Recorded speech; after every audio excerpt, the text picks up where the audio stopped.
Hey guys, we are going to start doing our own podcast as an experiment just to see where this goes. We're not looking to become influencers or anything. We just want to share our experiences. And if there's any entrepreneurs or anybody that can relate to our stories, well, it'd be great.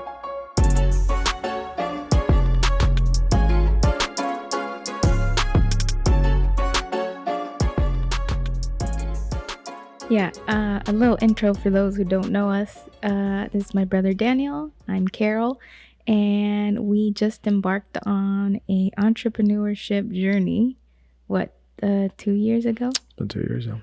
Yeah, 2 years already. Oh. And yeah, I guess we just want to use this platform to just kind of share our experiences, see if anyone can relate to it or if anyone can, take from it. It's also a way for us to kind of share. We need to make content. Yeah, we do. Exactly. This is the easiest way to make content, so yeah, why not kill two birds with one stone? exactly. Right, so let's jump into it. Before we started this entrepreneurship journey together, you did have some experience yourself as a freelancer, correct? Yeah. You want to talk more about that? Yes. So I started my freelance journey back in 2018, which was 5 years ago. Wow. Crazy to think that it was flies. that. Yeah, it doesn't feel like that. It doesn't feel like a whole 5 years.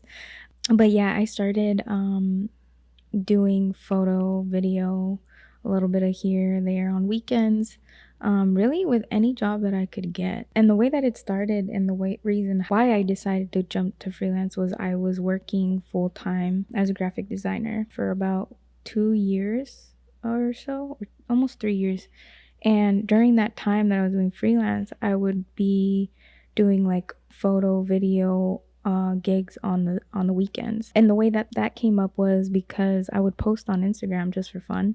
People just hit you up? And people would be like, hey, do you do weddings or do you do like family portraits? And I remember thinking, no, but how the frick do I So would you tell them like, no, I don't know, but I can figure it out? Or you just like, yeah, I know. I remember for my first wedding, I had a friend from Biola hit me up, and I think I did tell her like, hey, I've never done weddings before, but and so I did it for like I think it was like $500 or something. For a wedding? That. Yeah. Oh. Yeah. Just photo or photo and video? No, it was a video, just video. Okay. But at the time, that's when I really started falling in love with just like video, photo content, more video, because I was able to add emotion to it with music, and like you could tell not better, but you could tell a good story with like video.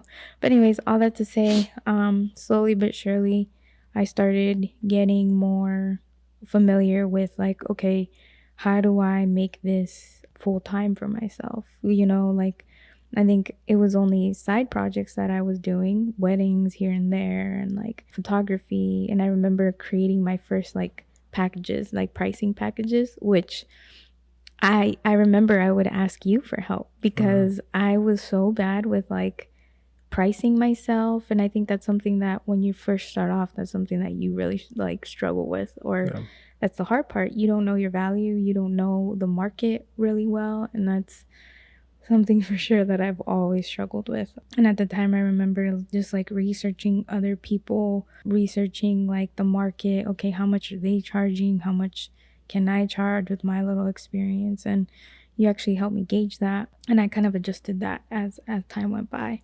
But I remember, I think in that journey of figuring out, okay, wanting to jump for full-time freelance, the only way possible was to have retainer clients. So like clients that would pay me on a monthly basis. And that's when I started to juggle with kind of like the social media, like providing value through websites for clients or social media. And I actually enjoyed more like creating content for businesses than like weddings or, portraits and stuff. And I think that's what solidified just me wanting to start something with you, because even in the midst of that, I would be asking you, Daniel, what do I do? Because at the time you were going to marketing. I was in Boston for school, Yeah. And so you were still figuring out what... Actually, 2018? Yeah. Well, I was finishing it up, but yeah. Yeah. And so all the things that I remember you telling me too, the things that you were learning, you would actually apply with me Yeah. for certain things because I was the one living it, but you were the one learning it. Yeah. And so, but yeah, and slowly but surely, I've always just trusted you through that process and of helping me figure out finances and the business logistics side of things, which is why we decided to start Revamped, right? Yeah, absolutely. I think, it's one thing to learn about business. It's another thing to like actually live it out, like to go through the experiences of what it means to live the day to day. And I think similar to you, I learned all this stuff, but it was interesting that while I was learning, I was like, oh, that's what Carol was doing. Like, that's what Carol's having to deal with. Yeah. Like, I remember I made a mock for one of my projects. I had to make like a mock website design for, or like a website traffic to like gauge it and everything like that. And that was pretty cool. But it's interesting how both of our journeys, even though separately, allowed us to get to where we need to. Yeah. Because I had no idea. Well, I didn't plan on going to get my master's after undergrad. I think I made that decision like maybe a month before I graduated, where I was just like, I don't really want to, I don't want to get into a job yet that I don't like, but I feel like maybe having some additional education would help. And I remember Dad telling me like, oh, you got to go for it. Like you got to be the first one to get the master's. So I was like, all right, yeah, why not? And yeah, I think, more than the actual education, I think living away from family and friends for a year in Boston, like a place that like literally I had no business doing over there, I think that really helped me kind of understand, like, that was, I think, the first major thing where I stepped out of my comfort zone. Yeah. It's like, I didn't have you, like we went to Biola together, we went to the same high school, we went to I always had you. So I think this was the first time where I didn't have that support per se, but it was very necessary for us to be where we're at right now. Yeah, I think too. Well, maybe we could touch on this on a different topic. But one thing we always get asked is like about our relationship when people first find out, about us. Like we're siblings. Are always like, I would never be able to work with my yeah. No, we're definitely gonna dedicate like a whole segment to just that. Yeah, but yeah. Yeah, no, I do think that's interesting that everyone always has something to say about that. For sure. We always have to clarify, we're not married. Yeah. We're siblings. Yeah, just we have the same last name. I know. For now. What do you think is some of the myths that you thought or that you heard about entrepreneurship that you realize like those myths are not true at all? Like the misconceptions, like yeah. With, entrepreneurship. Yeah. The big one for me was the grass is always greener on the other side, right? Yeah. So when I was full-time, I remember thinking like, wow, these people, like I remember certain people I followed like on Instagram. Yes, the influencers, the travel vloggers. I remember thinking, wow, like they have freedom. Yeah. Like freedom for me was like, I guess. Freedom of time. Like yes, being able to, yes, sorry. Yeah. Freedom of time. Of just being able to like, wake up when you want to, go to sleep when you want to, take vacation when you want to. Yeah. You don't have to ask anyone or permission or ask time off, or you have limited time off. To me, that was the biggest like moment, like, that's what I'm gonna get as an entrepreneur. Yeah. And I did, but it wasn't the way that I imagined it to be, or I fantasized about it. And I think that's something that's a big misconception people have when first jumping into this entrepreneur life, is like, you get to make your schedule and stuff. But it's like, yes, that's true, but if anything, you're working more than what you did before. You know, you have to establish that yourself, and it requires a lot more discipline. Yes. And I think at the time, everyone's like, like I'll be good. I'll like discipline myself. Like I'll make sure to wake up at 7 or early 6. You were telling yourself that? Or? Yeah. Like and then go to the gym like at this time. And it's like, you're in it and I'm not doing any of that. Okay. Yeah. Because then I'll stay up late doing work, and then turns out, oh shoot, I'm not waking up earlier than I thought. Oh shoot, I didn't go to the gym because I've been working on emails, projects, and like then I really got a taste of what like discipline, like not having discipline look like, Yeah, and I think it's easier for you to like force yourself to wake up in the morning when you know people are depending on you, right? Like your office or your boss or whoever, like you need to be here at 7. Like it's like second nature. But when you're your own boss, you're like, I'm not gonna 10 give more my minutes. yeah, 10 minutes turns into an hour. I'm not gonna give myself a hard time. Like, you worked hard last night, all this stuff. But I think that's a very slippery slope, very dangerous, because you easily, get rid of a whole day if you're not on top of that.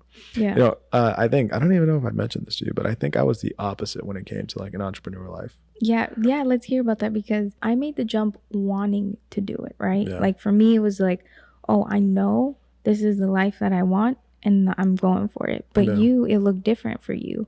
How did you, can you fill us in a little bit of like how that happened for you? Yeah, I think at the time, I guess my career path was just kind of all over the place. Like, I went to school from, international marketing, and I wasn't doing that. I was a transportation manager at a logistics company. And I think that's when I think I was at my lowest point as far as career wise, because it's just like you were literally working 5 days a week. Like, I think there were 10-hour shifts, and it's just like I would just work to live, to like have one day a week. Because, when Sundays came around, it's just like I can't even enjoy the full day because it's anticipation of what the rest of the week is going to look like. And sometimes they ask me to work an extra day. So you're looking at 6 days a week working. It's just, I don't know. I felt that it wasn't even about the money at that point. It was a matter of just like, I felt that I needed to fill a bigger purpose. And I think that that's something that a lot of people our age probably struggle with, like finding that bigger purpose. And that doesn't mean that everyone has to be an entrepreneur. Yeah. Not everybody has to like, oh, everyone's got to be a grind. Everyone's got to do this. That's not true. Mm-hmm. Some people are fit for the 9-to-5 life. But after I think going through what I was going through, I realized like there's people in this business who've been here, who've just been, doing all that they could, sacrificing everything. And then they would tell us like, you do this for 5, 6, 7, 8, 9, 10 more months, and then you'll get a promotion. And what does that promotion look like? More responsibility and maybe $5,000 more at the end of the year. And it's like, I don't see the return on investment on that. I don't. So luckily, when the opportunity presented itself for me to make the jump, I had about 3 months of savings. And I was like, you know what? Like, I'm young enough.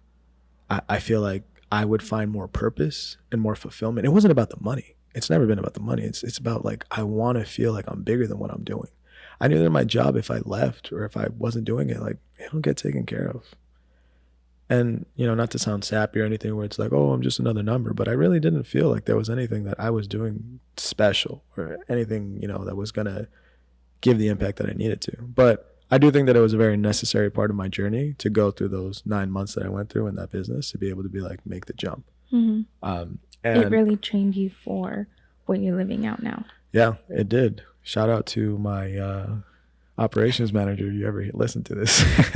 Because although, it was not easy working with him by no means, I think he helped me mitigate problems and handle stress to a degree that I never had to deal with before. Like, finals in college seemed like a breeze when it comes to, managing people, especially people who are much older than you. Yeah. That's a whole conversation for another day. But I know. when I think about going back to the entrepreneur life, though, I always felt that you should only be an entrepreneur if you have something amazing to offer.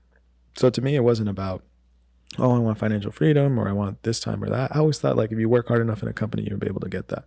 But I think my bigger, I guess I was questioning myself where it's like, is there enough value add that I can bring to a place to create a company, And it's like, I felt that you had to almost create something completely different, something completely new to be able to start a business. Like you have to be a Tesla, you have to be a Facebook, you have to be a Nike, you have to be something so innovative, something so crazy that's the only time it makes sense for you to create a business. But I don't think that that's necessarily true. I think, even through the course of the last 2 years, we've realized like there's businesses that we have a pretty good retention rate with all of our clients, that it's like we can provide them with the value that they didn't necessarily have before, And that's something that I've realized, like, it doesn't have to be this big. Like you can start off smaller and start scaling it. And even with the services we provide, we've grown.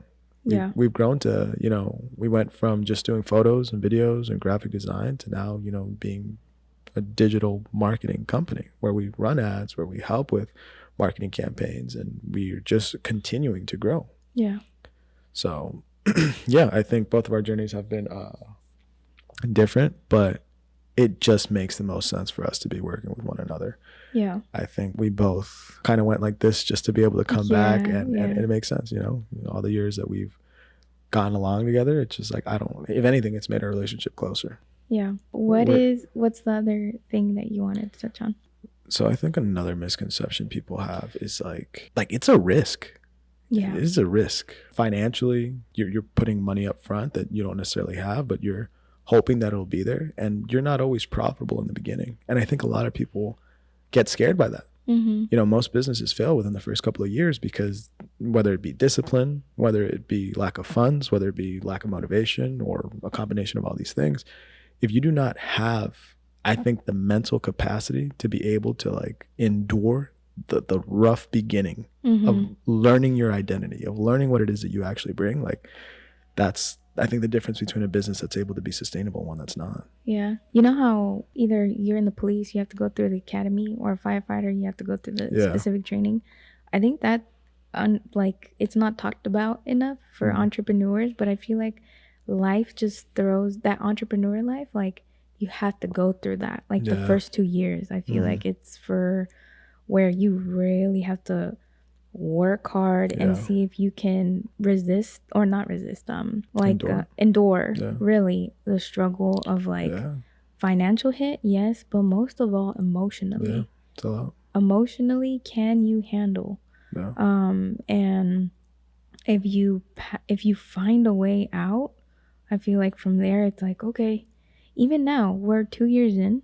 Well, about we are 2 years in. We're past the 2-year mark. And it still feels like we're I feel like we're barely seeing the fruits of our labor, barely. And but yeah, I think a common misconception is like, oh yeah, in a year or so, or like few months, like I'll be, you know. And there are some businesses out there who do have that. That's not necessarily true, but I think more often than not, when you start a business, people, I don't think, are prepared for like the learning curve that you're going to have. Like you're going to realize things that you thought were a great idea are not that good. And some things you're like, really? You like that? And it turns out to be a great idea, you know? Our intention was not to become like what we are today. You know what I mean? It just happened to like the market dictated itself, and it told us like what people want, what people don't want. Right. But look, it happens to the big companies. Look at like Amazon. Amazon started off with just bugs. And then look at now, you know? So I think that's one thing where that's another misconception of like, you think that you're gonna come in doing something or providing certain value or product but the audience or like people are gonna tell you, the market's gonna tell you what you need. And I think one thing also that we have not talked about, but it is very important, we've talked about it in the past, but flexibility. Right? Like, are you able to swallow your pride when you're wrong? Are you able to pivot when something goes like the way that you don't want it to? Or are you going to stick to your guns and be like, no, this is the way it is? And it's hard, you know, it's hard, especially when you're starting off and you're still trying to, like you said, figure out your value. It's hard for you to just take it on the chin. But if you're going to be able to thrive in whatever industry you are, you have to be able to know, like, you have to have flexibility. There's times where, I mean, we just barely started not working as hard as we do on weekends, you know, but that's something that's like new. I mean, last year it was 7 days a week. It was 7 days a week. There was no stop to that. And that's not necessarily healthy. No. But I do believe that it's just something, like you said, it's like when you're going through the academy process, you kind of have to endure a little bit of that. And, you know, that the goal here is that that's not what we're always going to be like. But we kind of have to pay our dues right now, get everything situated, get familiar with our business model, and hopefully by year 3 we'll be in a much better place. I mean, that's the point, just continue to, you know, progress. So another misconception that I remember having working 9 to 5 was, oh, I don't want to have a boss. I don't want someone to tell me what to do. And I remember clearly, like, I want to have the freedom. I don't want anyone to tell me what to do. And it's like, I was mistaken in thinking I really had that much freedom with my time, because I don't have a boss, but it looks different. Your client, you are still held accountable by your clients. And if it's even harder now because you don't have that accountability from your boss, you know, because they're the ones that set the tone. They're the ones that have systems in play where you have to just follow. Here you have to make up the systems yourself, not only for yourself but for the team under you, you know. You are the one that dictates that system to, okay, we need to have this and that. I need to step in when this happens. Also, keeping clients satisfied. So even though I don't have a boss per se, but we do have clients we have to keep happy, right? Yeah. And that comes at a cost too, because it's like, okay, we don't have someone telling us what to do, but we kind of have clients telling us what they prefer. And of course, we want to do our due diligence and like, okay, keeping them happy, right? I mean, it's not that they're bosses per se, but someone does have your time, right? And our clients have our time. Yeah. And every client is different. Some expect more things than others, and others don't really care too much about certain details. But that's just, it's the same thing as like if you were to work somewhere else. Some managers are nicer than others. Some managers are more difficult. Some managers are, you know, just different personalities. Not that they're good or bad. It's just they're different.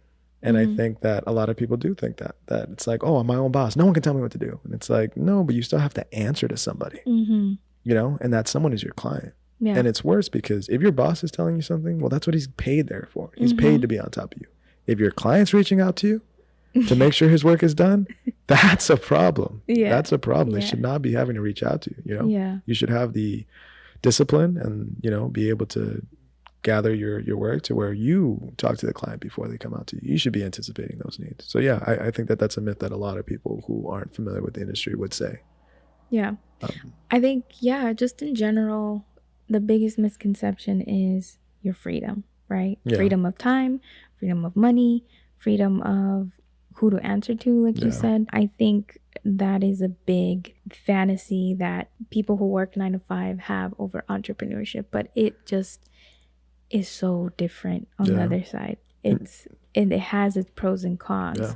Like 9 to 5, you have a set schedule, but hey, you clock out, you're done. You don't have to worry about anything. You have your weekends, you get to, you know, you have that balance, I guess. That balance is placed for you. And some people enjoy that, and that is good. We need people who enjoy that. Absolutely. If not everyone can be entrepreneurs. And, you know, looking back, it's almost like when we have hard days where we're working weekends and we haven't had a break, I look back at my 9 to 5 job and I'm like, dang, I had it nice there, you know? Pick your struggle. I know. Struggle. And so it's like, but we're working, but what motivates me to keep, you know, working is it's not always going to be that way. Yeah, 100%. And we're really trying to work, you know, go through this so that we don't have to in the future. Yeah. But yeah, I think that that was a big one for me. And one that I'm still trying to figure out of like just managing your time, man, that's a struggle. I think with time, it's just something that you develop, you know, certain habits. I think you touched on one thing though that I kind of want to touch on before we close out. Yeah. And that's the misconception of money. Oh yeah. You make more money, but you also have way more expenses. Yes. You know, just because you see like, you know, when you work a 9 to 5, your paycheck's your paycheck. That's it. With business, you have to be able to know how to steward it properly. Yeah. You know, you could be making whatever. Let's say an example, you're making $1,000. That doesn't mean you have $1,000. Yeah. You have to, you know, make enough money to cover whatever overhead cost you have. And on top of that, you need to put aside for taxes. Yeah. And you also need to put away for a rainy day because sometimes your clients, you know, they change their mind or whatever. You don't have that. Like, it's not guaranteed like your 9 to 5. So I think that's one thing that, yes, although maybe you make more money for the work that you're doing, you also have to be more responsible with that money because you don't know. I mean, in theory, right? The next month we could lose all of our clients. Yeah. Like we don't have anything that's like, oh, they have to give us their money or anything like this. So being able to be responsible enough and steward that is something that I think people really underestimate. Yeah, for sure. Like, you know, they see the money and they're like, that's it, it's mine. And that's another way that you can quickly get rid of a business. And that is why you had to step in. Because I remember when I first started my freelance, I was told about the taxes before. Yeah. So I did save about, I think it was 20%. Okay. But still, that hurt for me to actually see it because I was used to it being taken out from me. And so now it's like I actually see what I make, but I had to mentally tell myself like, or remind myself, hey, that's not yours. Like you need to set that away and then you can and so like that was hard too. But I'm not the greatest with money, so that's why, you know, having you come in, that was another like weakness of mine where you were able to add that value. So yeah. No, I think we make a good team because I think I'm really logical and you're very creative. Yeah. So although I can like say things, you're the one that just paints it. You know what I mean? Like, I think you've given the example before that like I'm kind of the skeleton and you're kind of like, you know, the everything else, you know, the details of it that compose the actual body. Because I think we have a beautiful relationship that we can do that we kind of help and bounce off of each other's strengths to be able to do something like that. So definitely we could not be here if you weren't so diverse in your creative abilities. Yeah. And we could not be here without your brains and logic. Yeah. Well, if you guys stuck around to hear the whole thing or even parts of it, we want to thank you guys. If you have any questions, comments, concerns, or just like to support us, let us know because we don't know how long this is going to last. We're still experimenting with this. Yes. Yeah. But yeah, this was fun. Yeah, it was. Now we finally got some content. So yeah. YouTube. All right. Till next time. Till next time.